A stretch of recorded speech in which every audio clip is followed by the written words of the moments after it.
ఈరోజు మనం మాట్లాడే టాపిక్ ఆడవాళ్ళకి బాగా ఫేవరెట్ గోల్డ్. అసలు గోల్డ్ రేట్ ఇప్పుడు రూ. 1,40,000 పర్ 10 గ్రామ్స్. ఇది అసలు ఇక్కడ దాకా ఎందుకు పెరిగింది? ఇక్కడి నుంచి పెరుగుతుందా? తగ్గుతుందా? అనే టాపిక్ గురించి మాట్లాడుకుందాం. అసలు ఫస్ట్ గోల్డ్ రేట్ ఎందుకు పెరుగుద్ది అనే దానికి సింపుల్ ఆన్సర్ ఏంటంటే ప్రపంచంలో అనిశ్చిత పెరిగినప్పుడు, అంటే వరల్డ్ స్టెబిలిటీ తగ్గినప్పుడు, వరల్డ్ ఆర్డర్ కొంచెం డిస్టర్బ్ అయినప్పుడు ఇన్వెస్టర్స్ అందరూ సేఫ్ హెవెన్స్ లాంటి గోల్డ్లో ఇన్వెస్ట్ చేద్దామని చూస్తారు. సింపుల్ ఎగ్జాంపుల్ ఏంటంటే ఇప్పుడు కరెంట్ వరల్డ్ డెట్టే $250 ట్రిలియన్. అంత డెట్ని వరల్డ్ బేర్ చేయగలదా అని ఇన్వెస్టర్స్ అందరూ ప్యానిక్ అవుతున్నారు. అందుకనే గోల్డ్లో ఇన్వెస్ట్ చేయడానికి ఎక్కువ మొగ్గు చూపుతున్నారు.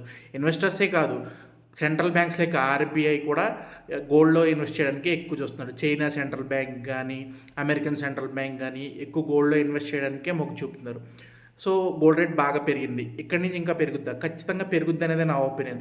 2026 ఎండ్ కల్లా 2 lakhs రీచ్ అవుద్దని అంటున్నారు, కానీ 2 lakhs రీచ్ అవ్వకపోవచ్చు. బట్ 1,80,000, 1,50,000 అయితే ఖచ్చితంగా దాటుద్ది.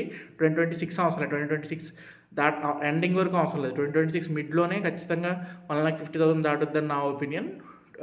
2027కి మాత్రం 2 lakhs ఖచ్చితంగా దాటుద్ది అనేది నా ప్రిడిక్షన్.